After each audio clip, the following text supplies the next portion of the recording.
ये वो लोग हैं जिन्हें डॉग्स ने काटा है एंड अब इनके अंदर रेबीज के सिम्टम्स दिखने शुरू हो चुके हैं एंड अब ये लोग बच नहीं पाएंगे। इंडिया में हर साल हजारों लोग रेबीज के वजह से डेथ के शिकार हो जाते हैं एंड ये पूरी दुनिया में रेबीज से जितनी भी डेथ होती है उसका 1/3 से ज़्यादा है। एंड सबसे डरावनी बात यह है कि एक बार अगर रेबीज के सिम्टम्स दिखने शुरू हो गए तो इसका कोई इलाज पॉसिबल नहीं है। आज के इस वीडियो में हम लोग जानेंगे कि क्यों 2025 में भी लोग इस प्रिवेंटेबल डिजीज़ से आज भी मर रहे हैं एंड इसका क्या सॉल्यूशन है। तो चलिए वीडियो को शुरू करते हैं। रेबीज़ एक वायरस है जो कि इंसान के अगर दिमाग तक पहुंच जाए तो उस इंसान का बचना इम्पॉसिबल हो जाता है। ये वायरस ज़्यादातर इंसान में कुत्ते के काटने से ही होता है, लेकिन हर बार ये ज़रूरी नहीं है। बहुत बार ये भी देखा गया है कि कैट्स, मंकीज़ एंड दूसरे एनिमल्स के थ्रू भी इंसान के अंदर ये ट्रांसफ़र होता है। लेकिन ये हर कुत्ते के काटने से आपको ये बीमारी हो जाए ऐसा ज़रूरी नहीं है। अगर आपको कोई ऐसा कुत्ता काट ले जो ऑलरेडी रेबीज से इन्फेक्टेड है तब ये आपके बॉडी में कुत्ते के सलाइवा के जरिए इंटर कर जाता है एंड उसके बाद वायरस नर्व्स के थ्रू दिमाग की तरफ धीरे धीरे बढ़ता है और जैसे ही ये दिमाग तक पहुँचता है सिम्टम्स शुरू हो जाते हैं एंड उसके बाद इसका फिर कोई इलाज पॉसिबल नहीं हो पाता।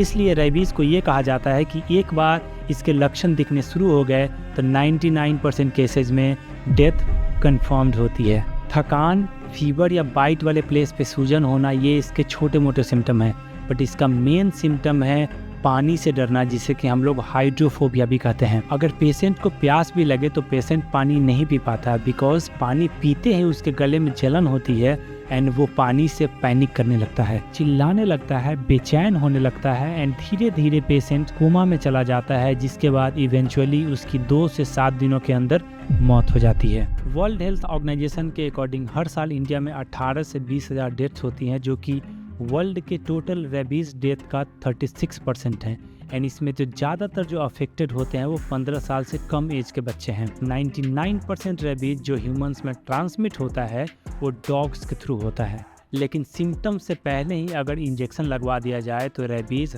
100% प्रिवेंटेबल डिजीज़ है। इवन ये बीमारी दुनिया के बहुत सारे देशों में ख़त्म हो चुकी है, लेकिन अगर हम लोग भारत की बात करते हैं तो पूरे वर्ल्ड में रेबीज से होने वाले डेथ में भारत आज भी नंबर 1 पे है। श्रीलंका जो कि हमारा एक पड़ोसी देश है, इंडिया के कंपैरिजन में श्रीलंका काफ़ी अंडर डेवलप्ड नेशन है, लेकिन श्रीलंका में भी रेबीज ख़त्म हो चुकी है। इंडियन गवर्नमेंट ने इंडिया से रेबीज को 2030 तक एलिमिनेट करने के लिए एक नेशनल प्रोग्राम बनाया है, जिसका कि नाम है नेशनल रेबीज कंट्रोल प्रोग्राम, जो कि पूरे भारत से रेबीज को 2030 तक खत्म करने का प्लान लेकर के चल रही है।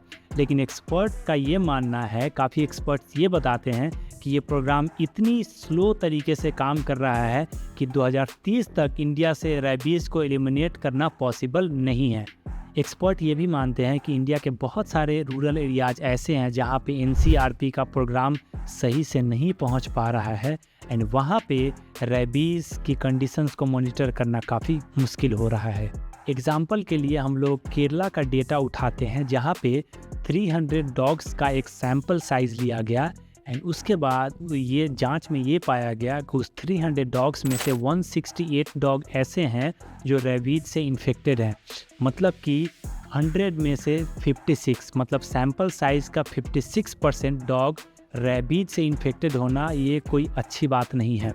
एंड केरला की अगर हम लोग बात करते हैं तो 2023 में केरला में जो रिपोर्टेड डॉग बाइट्स थी वो 63,000 से ज़्यादा थी। तो आप इमेजिन कर सकते हैं कि जहाँ पे सैम्पल साइज़ का 56% डॉग अगर रेबीज से इन्फेक्टेड है तो जहाँ पे 63,000 से ज़्यादा डॉग बाइट्स हुई हैं वहाँ पे कितने लोगों में रेबीज ट्रांसफ़र हुआ होगा। एंड ये हम लोग सिर्फ रिपोर्टेड केस की बात कर रहे हैं। अगेन बहुत सारे अनरिपोर्टेड केस हमें देखने को मिलते हैं जहाँ पे सही से मॉनिटरिंग नहीं हो पाती। इंडियन गवर्नमेंट की तरफ से 2018 से 2023 के बीच में through out the India her state में कितने डॉग बाइट रजिस्टर किया गया है उसका डेटा रिलीज़ किया गया है एंड उसके अकॉर्डिंग 2018 में 75 लाख, 2019 में 72 लाख, 2020 में 47 लाख, 2021 में 32 लाख, 2022 में 21 लाख एंड 2023 में 27 लाख बताई गई है। तो नंबर तो इम्प्रूव हुए हैं, लेकिन ये प्रोग्रेस काफ़ी स्लो है एंड इस स्पीड से 2030 तक रेबीज़ को ख़त्म करना थोड़ा डिफ़िकल्ट लग रहा है। इस डॉक्यूमेंट में जो भी इंडिविजुअल अटैक्स हुए हैं ओवर द ईयर्स लोगों के ऊपर एंड जिसके वजह से लोगों की डेथ हुई है, इसका कंप्लीट इन्फॉर्मेशन यहाँ पे दिया गया है, जिसे कि आप वीडियो को पॉज करके पढ़ सकते हैं। तो यहाँ तक तो हमने बात की रेबीज़ के सिम्टम्स की, डेटा की, रेबीज़ से होने वाले डेथ की, लेकिन अब हम लोग समझने की कोशिश करते हैं कि रेबीज़ का ट्रीटमेंट क्या है एंड लोग आज भी क्या गलती कर रहे हैं जिसके वजह से लोगों में इतनी सारी डेथ हो रही हैं। देखिए, रेबीज़ का एक ही ट्रीटमेंट है, वो है वैक्सीन एंड वैक्सीन दो तरीके से यहाँ पे दिए जाते हैं। एक होता है पोस्ट एक्सपोजर प्रोफिलेसिस, मतलब कि अगर किसी को डॉग काट ले तो तुरंत इंजेक्शन दे दिया जाता है एंड दूसरा होता है प्री एक्सपोजर प्रोफिलेसिस, जो उन लोगों को दिया जाता है जो हाई रिस्क एरिया में रहते हैं या फिर जो एनिमल सेंटर्स में रहते हैं या फिर उसके करीब रहते हैं। पीपी में जनरली 4 से 5 इंजेक्शन लगते हैं, जो कि डॉग बाइट के पहले दिन, तीसरे दिन, 7वें दिन, 14वें दिन एंड 28वें दिन लगाया जाता है। कुछ केसेस में रेबीज इमोग्लोबिन भी लगाया जाता है अगर डॉग बाइट बहुत ज़्यादा सीवियर हो। एंड ये सारे जितने भी गवर्नमेंट हॉस्पिटल है वहाँ पे ये इंजेक्शन अवेलेबल होते हैं। अगर आप अर्बन एरियाज में रहते हैं तो ये इजीली आपको अवेलेबल मिल जाता है। लेकिन दिक्कत ये है कि गांव में बहुत सारे प्लेसेस ऐसे हैं जहां पे ये वैक्सीन इजीली अवेलेबल नहीं होते, उसके लिए लोगों को शहर तक जाना पड़ता है। इवन लोग डर से जाते हैं। बहुत सारे केसेस में लोग मिर्ची लगाना, हल्दी लगाना या किसी बाबा के पास लेकर के चले जाते हैं। इवन मैं जब खुद 8 साल का था एंड मुझ में उतनी ज़्यादा अवेयरनेस नहीं थी, तब मैं खुद अपनी बुआ की लड़की को एक ओझा के पास लेकर के गया था झाड़ फूँक करवाने एंड ये झाड़ फूँक करीब 7 से 8 दिनों तक चला था एंड उस केस में वो डॉग रेबीज से इन्फेक्टेड नहीं था। इस वजह से जो बुआ की जो बेटी थी उन्हें कुछ नहीं हुआ। अब जब मैं इसके बारे में सोचता हूँ तो मुझे खुद अपने आप पे हंसी आती है। तीसरी चीज़ ये है कि प्राइवेट हॉस्पिटल में बहुत बार ऐसा देखा जाता है कि वो लोगों को मिसगाइड कर देते हैं या फिर इस छोटी सी ये जो वैक्सीन है इसके लिए बहुत चार्ज बताते हैं एंड इस वजह से बहुत सारे मिडिल क्लास लोग वहाँ नहीं जाते हैं एंड डर करके वापस आ जाते हैं। अब बात करते हैं असली रीजन की कि आखिर ये सब हो क्यों रहा है। तो सिंपल सी बात है, इंडिया में स्ट्रीट डॉग की जो पॉपुलेशन है वो आउट ऑफ कंट्रोल है। हर गली हर मोहल्ले में हमें बिना वैक्सीन के मंडराते हुए कुत्ते देखने को मिलते हैं एंड गवर्नमेंट ने जो NCRP का जो प्रोग्राम बनाया है जिसके थ्रू पूरे इंडिया में स्ट्रीट डॉग्स को वैक्सीनेट करना ज़रूरी है, वो प्रॉपरली हर स्टेट में फॉलो नहीं हो रहा है। इवन मैं अगर आपसे पूछता हूँ कि आप जिस भी गली में रहते हैं या जिस भी मोहल्ले में रहते हैं, आप वैसे कितने डॉग्स को जानते हैं जिन्हें कि वैक्सीन लगाया गया है, तो आप ये इजीली खुद आइडेंटिफाई कर सकते हैं कि ये प्रोग्राम जो है वो कंप्लीट तरीके से फॉलो नहीं हो रहा है।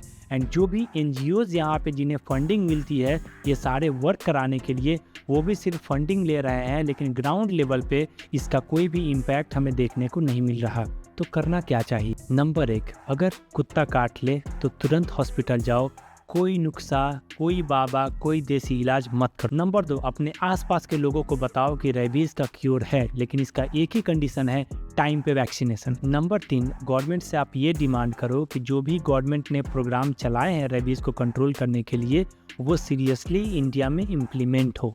एंड नंबर 4, जो कि सबसे ज़्यादा इम्पॉर्टेंट है, वो ये डॉग लवर्स के लिए है। अगर आप एक डॉग लवर हो तो आप जो भी स्ट्रीट डॉग्स है उन्हें आप एडॉप्ट करो, उन्हें वैक्सीनेट करो या वैक्सीनेशन की जिम्मेदारी लो।